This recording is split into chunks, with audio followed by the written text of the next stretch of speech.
In today's video, why do we drop weight after a high carb refeed day?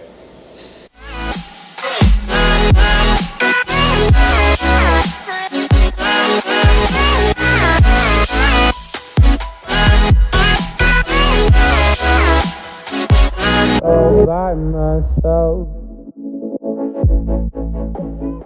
Hey guys, what's going on? This is Paul Rebella from ProPhysique.com, and today's video I'm going to address a question, and that question was, why do we drop weight after a high carb refeed day? What's the mechanism behind that?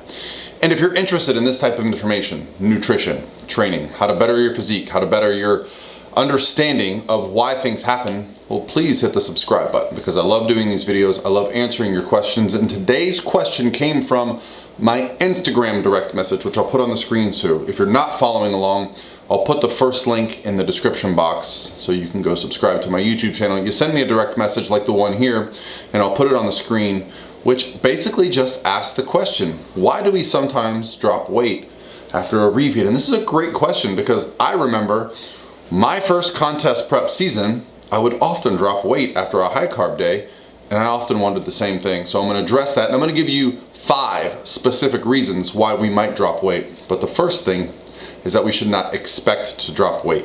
The purpose of a high carb refeed day is to kind of restore us on multiple levels, and so the goal is not really to see the scale come down, but it often does. Both as an athlete and as a coach, I see it quite frequently, and I want to address why those reasons are that it is dropping after, and why we can't just keep refeeds going forever if that's the case. So let's get into reason number 1. The first reason that I think the scale might drop is because it's a psychological break from the grind. Many times we don't take into account that our minds and our bodies are so connected. They're still trying to understand this in the research. But the more and the more that I do this as a coach and a competitor, and I'm just around this pursuit of changing our physique composition, I see just how powerful the psychology is that goes into weight loss, fat loss, and a psychological break, which a refeed is. Because a refeed, and I have videos on this, is essentially an increase in calories, which gives us a mental break. Meaning, all week if we're dieting and we know that that refeed day is coming, it kind of allows us to keep grinding because we know it's coming. Then the day of the refeed comes, and we wake up with this sense of, hey, I get to eat today, I get to have some fun today. And all day long, we have an increase in maybe mood, an increase in smiles, an increase in how we're feeling. That psychological impact gives us a full day of feeling good during a time when we're kind of grind, and we're run down. So that would be the first reason, and I'll get into more depth on why that psychological impact might be felt physiologically. The second reason would be simply this. We have more food, we have more energy, we have increased energy expenditure.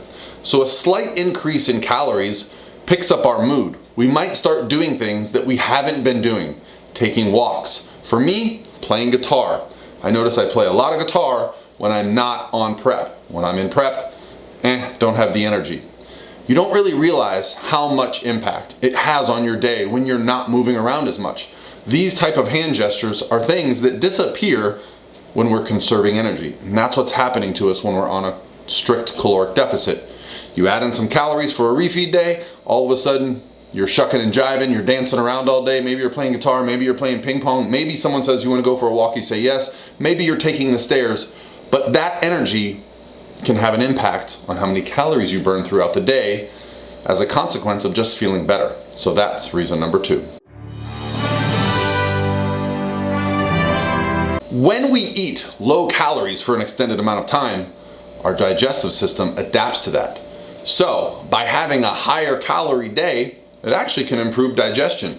Whether you're bumping up carbohydrates, bumping up fats, getting the digestive system moving is one good reason we might actually notice an improvement on the scale the next day. And this might be TMI, but you know what? I talk about it with my clients, talk about it with you guys. Our bathroom habits. Going number 2, sometimes they decrease during prep. Actually, in every time I've prepped, the frequency decreases. Well, what happens if you have a backed up digestive system, backed up intestines, and you increase calories for one day, you might actually just clean yourself out. That will allow you to drop some weight just because you've increased the amount of food you're taking in and sped up your digestive system for that 24-hour window. Thus, the next day you wake up a little bit lighter. This next one is probably the reason I feel has the biggest impact. And that is, during prep, our bodies and our minds start to shorten their sleep cycle, okay? As I get deeper and deeper into prep and as I get leaner, something I often ask of my clients is, how's your sleep? And the answer is often the same. I sleep good, but I sleep less. Well, a high carbohydrate refeed day might actually allow us to sleep longer and deeper than we have in a while. So if you're getting this full reset of sleep once every couple days, once a week, however you're setting up your refeeds, well, that added sleep is going to have so many benefits, including hormone regulation. But another one is just that we actually burn a lot of calories the longer we sleep. So you're breathing all night, you're burning through carbon dioxide, you're actually a little bit dehydrated when you wake up. So you sleep that extra couple hours, you hit a new low on the scale, despite the fact that you had higher carbohydrates the day before.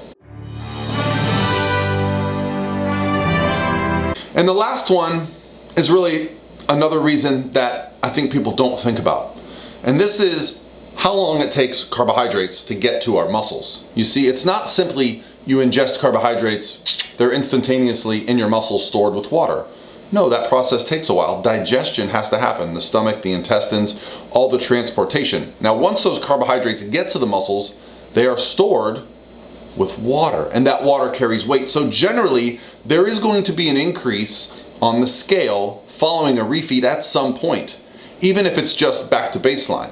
But the next day after a refeed, depending on when you ate those carbs, as you ate them throughout the day, you were digesting them, the next morning you might not have had time to assimilate those into the muscle. Therefore, you got all the benefits I mentioned.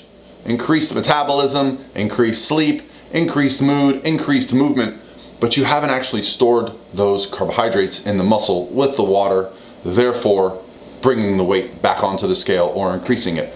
So that's why you might see a drop on the scale following a refeed day.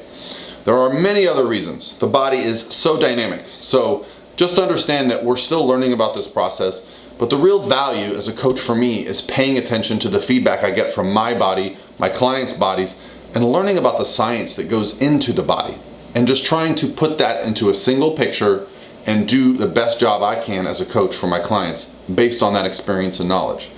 And if you're paying attention to what's going on with your body, if you're documenting it, well, you're learning too. And hopefully this video helps you guys out, and I'll talk to you guys tomorrow.